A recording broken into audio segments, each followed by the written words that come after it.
What's good, y'all? Elvis here, back again with another clipper review. Today, I'm gonna be reviewing the Andis Supra ZR2s. The difference between adjustable blade clippers and detachable blade clippers is, adjustable blade clippers, you can adjust the different lengths with a lever, or if it has like a button or a dial or something, you're able to adjust how open and closed the blade is. That's an adjustable blade clipper. A detachable blade clipper, instead of having a blade that adjusts, you have a blade that detaches. Detachable blade clippers, you gotta buy multiple separate blades and you would just attach and cut accordingly. Other dope features that this clipper has is when you turn it on, you have multiple different speeds you can set the blade at. There's 5 different speeds, and that's the fastest, that's the slowest. Ideally, a faster speed blade is better for cutting down bulk, really just pushing through the hair very quickly. But if you're going to be blending with detachable blades, ideally you're gonna want a slower blade speed so it takes off less hair as quickly and you can be able to fade. But the fading process with detachable blades is different than adjustable blades. There ain't no lever. So you'd have to put a blade on, cut, take it off, switch a blade, cut, take it off, switch another blade, and then keep doing that. Another thing that differentiates adjustable blade clippers from detachable blade clippers is price. This might have cost me $300. This might have cost me around $200. And this clipper only came with one blade, which was a triple aught. Was a triple aught blade, which is basically the same. Is basically the same as like a adjustable clipper close. If you're buying a detachable blade clipper to blend, you're gonna want to make the investment of buying a bunch of different detachable blades and at different levels to get all the blades you need to do a fade.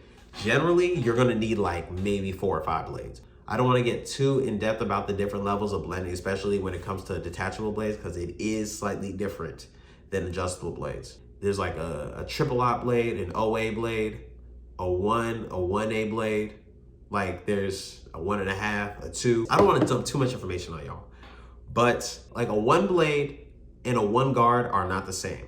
A 2 blade and a 2 guard are not the same.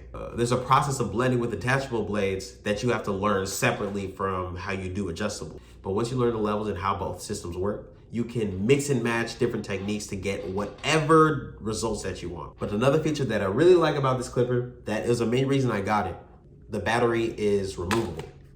You can just take this straight off. I got a removable battery because I originally bought this to be part of my mobile kit when I was in barber school. And the charger is kind of bulky. Like it wouldn't be easy to take it from place to place. So I wanted the option to where if I was in a position where my clipper died, I could just grab a new battery, throw it in, and now we're back in business. A pleasant surprise I had was that the battery lasts stupid long for my purposes. It's very rare that I even have to charge this frequently. Currently right now in the fade process that I'm using, I don't use my detachable blade clipper that much. If anything, I just use it for bulk removal. Out of all my clippers, this does this the best. But this clipper also has a cool indicator light. It's green when it's mostly charged. It turns yellow when it's about halfway, I believe, and then red when it's getting close to dying. But even when I've gotten it to yellow, it's been on yellow for weeks. So I really don't know how long this battery practically lasts, but it's way longer than what's practical for me. As far as cons, I don't think this is really that much of a con, but blending with detachable blades, it's its own skill with its own learning curve. By the time I got some detachable blade clippers, I was cutting with adjustable blade clippers for years, and my fades looked pretty good with them. But when I did my first few fades with a detachable blade clipper, it looked dumb choppy. But because it chops through the hair so much more efficiently, you really rarely need that many passes to get the hair down. But with adjustable clippers, you gotta keep coaxing the same area. With this, 1 or 2 is gone. Like what you need to cut is cut. But that's why I like these for bulk removal and sometimes putting in guidelines. Even though the first few fades I did with just my detachable blade clippers weren't as good as my fades with adjustable blade clippers, the time it took to do the fade with the detachable blade clippers was less than 1/3 of the time. So you can save a hell of time just chopping hair down with the detachable blade clippers and putting in some guidelines with it. And then you can go ahead and touch up certain places with your adjustable blade clippers. Now you get the best of both worlds as far as speed and quality. And you got the dream team. So personally, I don't know how much I should call this a con because it's something that I don't like about it, but it's one of those things that it just is what it is. When I first bought these, this would hurt my pockets. The clipper was about $300. Each one of these blades is like $20 to $30 each. So I ended up getting like 5, 6 blades And I thought like, damn, bro, I'm spending all this money on this tool that I can use in only very specific ways at the moment. All right, this also is not that much of a con. It is what it is. It's just, I don't like having to do this. The thing I don't like doing, which is also a reason why I don't use this to fade that much, is because I don't like cleaning every blade all the time. Like once I use a blade, you know, I dust it off, spray it, and every so often I put some oil on the blade, turn it on, let the oil run through. Then I gotta take this off and then do that 4 more times for every haircut that I do a fade on with these clippers. And I'm just like, that's a pass. But if I'm low on time, it is super clutch. So I am here being petty and splitting hairs. But that is something that I don't care too much for. Also, another thing to know about these detachable blades is that a lot of them you can mix and match brands. You know, this is an Andis clipper, and I have a few Andis blades, but Oster detachable blades also work. So I mean, Andis and Oster detachable blades are kind of interchangeable on your detachable blade clippers. But Heike, the only reason I picked these over the Oster Octane detachable blade clippers was because this was cheaper, and then also I already had Andis everything else, so it just made sense.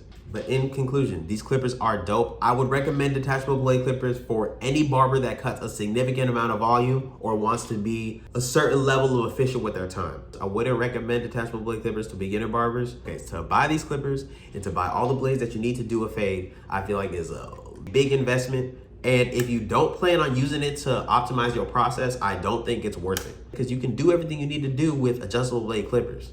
But if you want tools that are specialized in certain purposes to streamline your process, I'd recommend highly. All right, but in conclusion, if I was going to rate these clippers, I would give these a 10 out of 10, personally. Because I really have nothing negative to say about these. They do everything I need them to do to the degree that I need them to do it. But also there's an indicator light right here on the bottom of the battery. I honestly, if I'm being 100%, this is the first time I ever pressed that button. I was not concerned whatsoever, but I assumed that it would tell you what the battery level is, but I thought the light would be green because, you know, it says the battery is on green. So I don't know what a red light means. Maybe there's a battery issue. At the moment, I do not know. But either way, I'm a fan of these clippers. All right, that's my review. That's all I got for today. I appreciate y'all watching. If you got any value, go ahead and like, subscribe. If I helped you with any of your decision-making process on buying some new clippers, shoot, let me know. If you had any questions, go hit the comments. Really appreciate it.